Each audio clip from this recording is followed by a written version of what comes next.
Ahead of primaries across the country, the All Progressives Congress and other political parties continue with screening exercise for aspirants for various elective positions.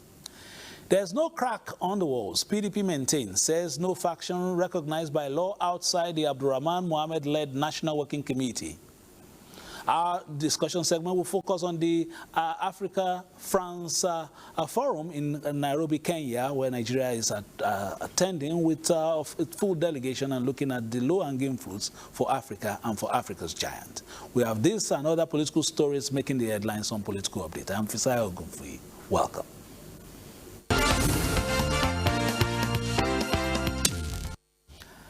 The All Progressives Congress APC has intensified preparations ahead of its scheduled primaries slated for between May 15 and 23, 2026.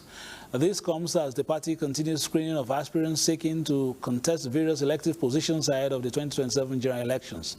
The All Progressives Congress says the exercise is aimed at ensuring credible, transparent, and itch-free primaries across the country.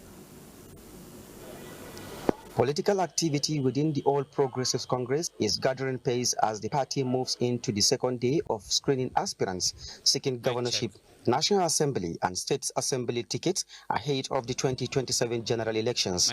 The exercise is part of efforts by the ruling party to ensure that only competent and credible candidates emerge from its primaries. From across the 36 states and the FCT, aspirants are appearing before screening panels with academic credentials, tax clearance certificates, membership records, and other required documents in line with the party's constitution and INEC regulations. The screening has drawn an array of political heavyweights, including governors, serving federal lawmakers, former ministers pursuing governorship ambitions, and several prominent figures contesting for Senate and House of Representatives positions. The questions asked were thorough, and I believe that Nigeria will benefit from this. Well, I'm bringing experience. Part of the foundation of a new Adamawa that is happening now. If you've been to Adamawa State, you know what is happening now. It's just important that the party also pays close attention to who is on ground, who are the grassroots politicians, who are the mobilizers. To make sure that everything that you put down in paper is actually true, and to make sure that you've been a member of the party for some time. So the APC says the exercise is aimed at strengthening internal democracy, promoting transparency, and reducing post-primary litigation.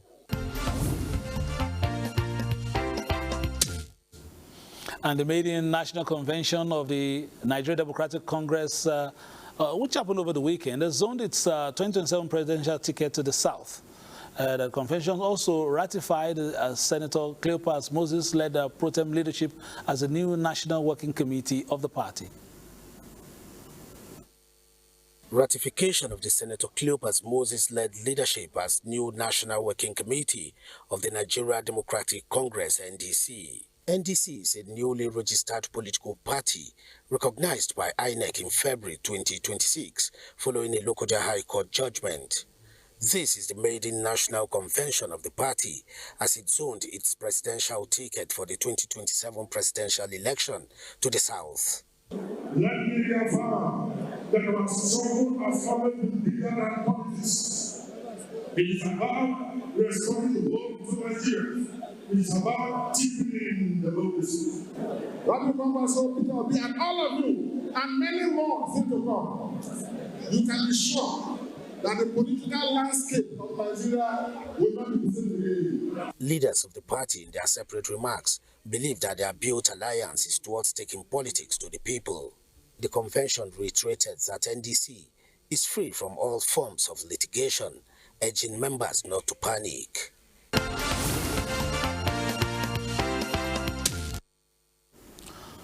We understand, of course, that President Tinubu is in Nairobi for the Africa-France 2026 summit.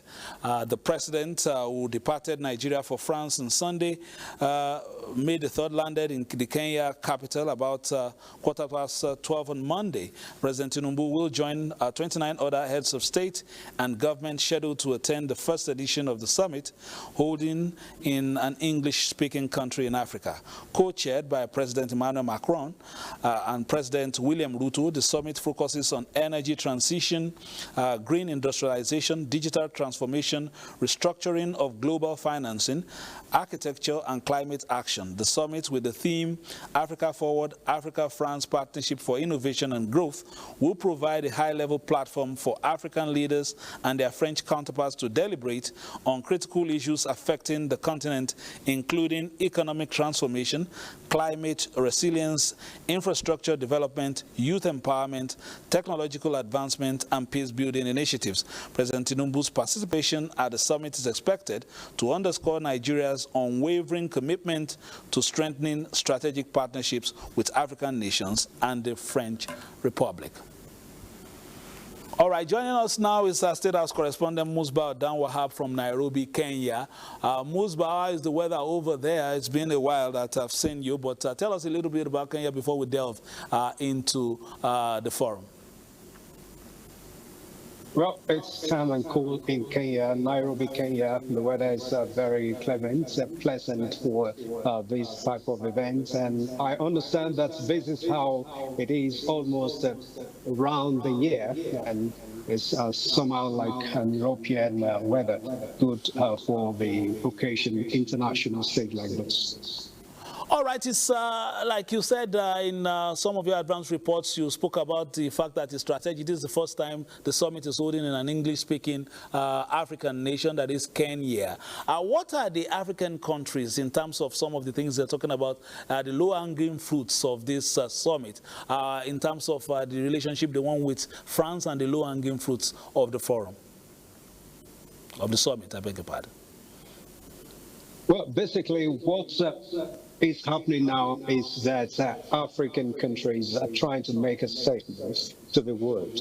They're trying to tell the world that they have come of age, they have come to a level where they no longer depend on any other countries, whether developed or developing countries, whether former colonial masters or whatever you call them. They are making statements, big statements on this stage of Africa-France summit that what they want now is partnership with the rest of the world, with developed countries, with Western countries. Any country that is ready to partner with them, they are also ready to do the same. They don't want this idea of grand support, that will subject the developing countries or African countries to a sort of control of Western countries or other developed countries.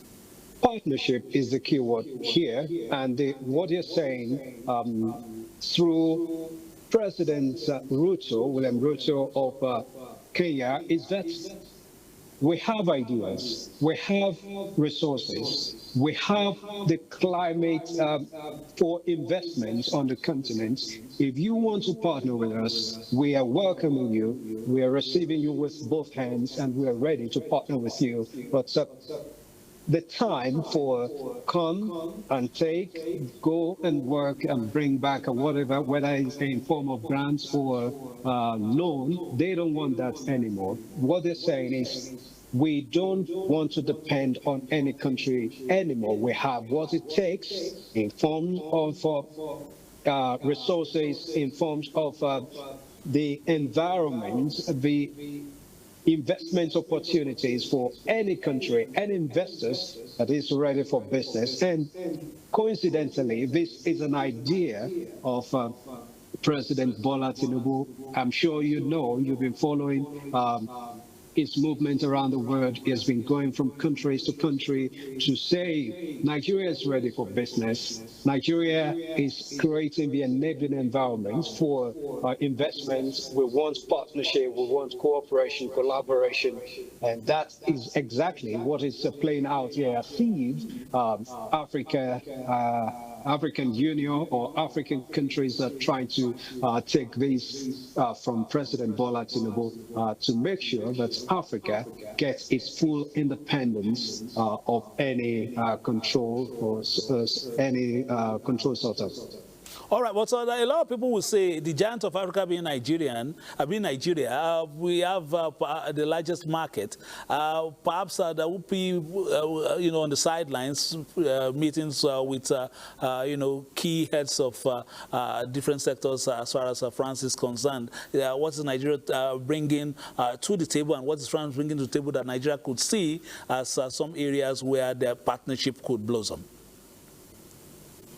Yeah, there are lots of areas where these countries, not only Nigeria is looking at. They're looking at agriculture. They are looking at how to partner to take up climate action. They are looking at other innovative areas where they can collaborate with other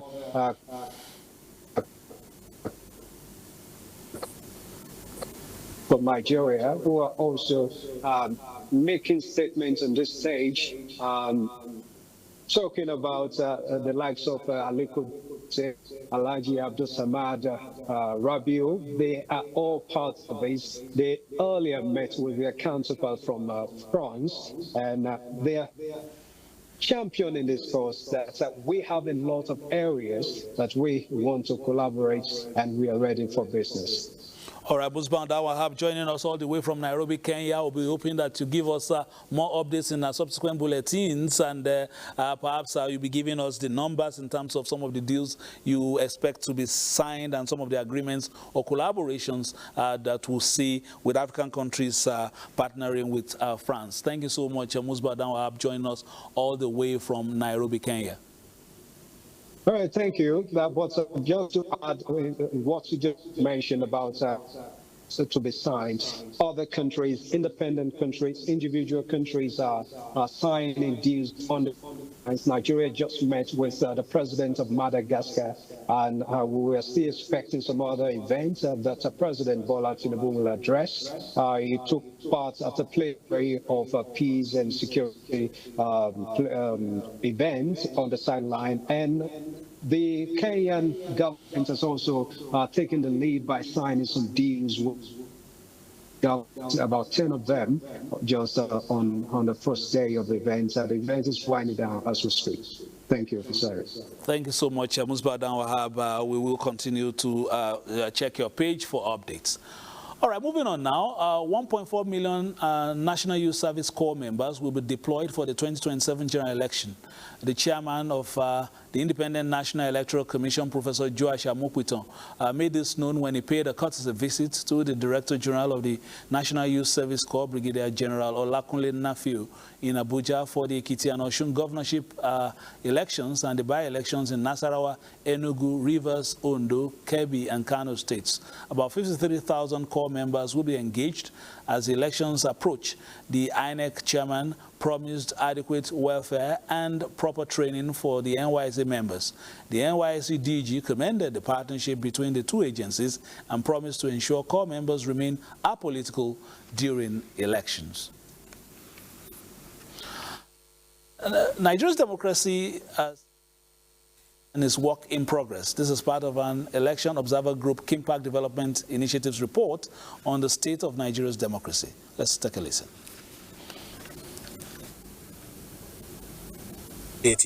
An accredited Election Observer Group released a major assessment report indicating that Nigeria's democracy remains active but should, however, strive towards deepening the form of government. The report, titled the 2025 State of Democracy in Nigeria Report, the group observed that elections are being conducted and democratic institutions exist across the country. The dimension is electoral participation, political inclusion, democratic, institutional effectiveness, and civil liberty and civic space. For the state-by-state analysis of democratic performance across Nigeria, the report presents a system that is active, visible, and procedurally intact. The study, which forms part of the Democracy Performance Index, was based on responses from over 7,000 Nigerians, institutional checklists, and official records. Data was collected between September and December 2025.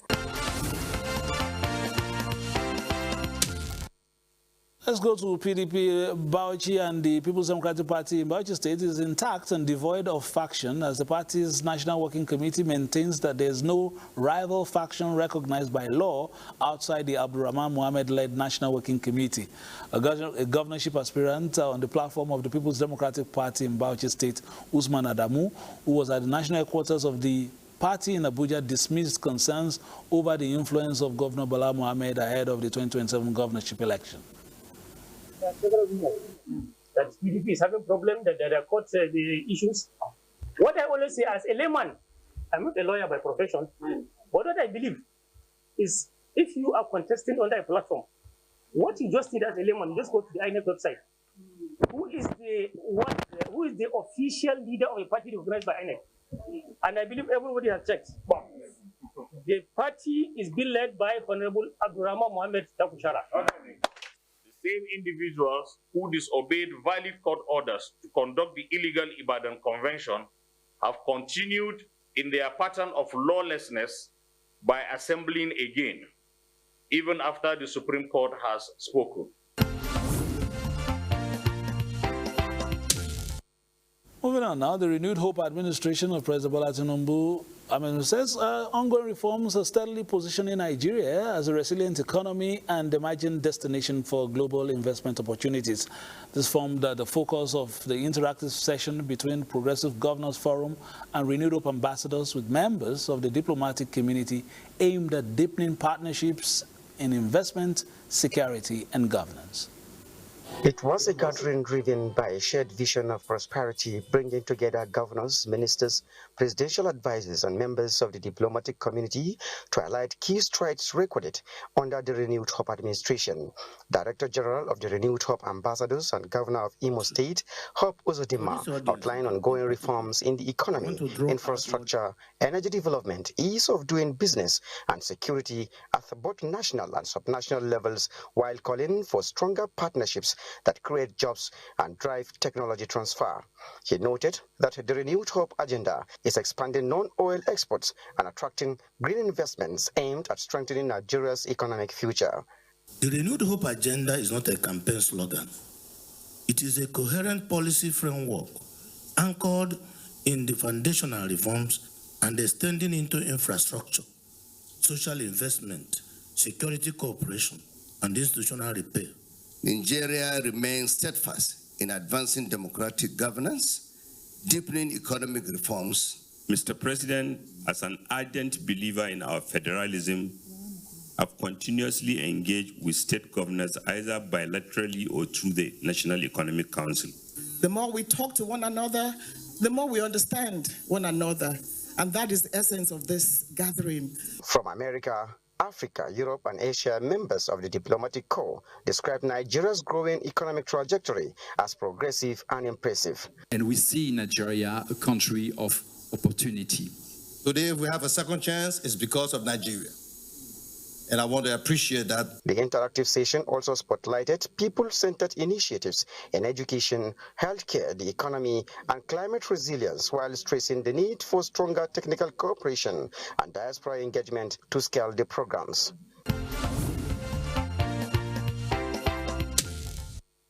To the State House in 2027 is truly on, and if you're in any doubt that President Bola Tinubu will run, it was put to rest last week as the expression of interest was submitted, interest form was submitted to the NWC. Let's recall that report and the soundbites from friends of the President.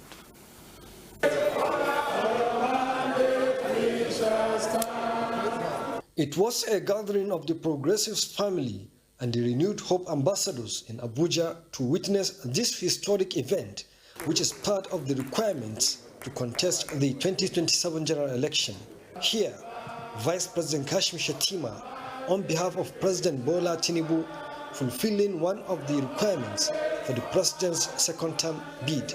As he seeks to lead us for another 4-year term, through thick and thin, the president has proved his mettle and has shown the world that his capacity and resolve to pull the nation out of the woes remains unpaced. Indeed, the Renewed Hope agenda of Mr. President has reflected on many successes of this administration. The socio-economic impacts have been phenomenal in pushing out positive results. The storms of the past years have not diminished him. They have made the pine sailor out of him.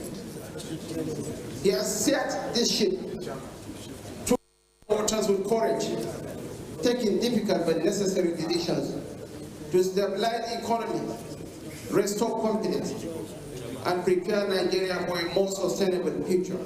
Nigeria as a country, people, international communities, we're having doubts on our economy. But today, Mr. President is sort of postponing, like other leaders who have been using such fiscal reforms as a campaign material for many years, opted to not just make it a campaign, but rather a decision that will make a change in this country. I have no iota of doubt that if there's one single person who can single out in this country today to say with precision, with guarantee, with confidence that his election is guaranteed, it is Mr. President. I humbly commit to work assiduously to market our party, market the policies and successes recorded by this administration, and to ride on that to get the public mandate and confidence for Mr. President to be re-elected. The stakeholders assured that the Tinubu administration is taking the difficult but necessary decisions required to reset Nigeria's economy, expand opportunity, strengthen national productivity, and secure a more sustainable future for Nigerians.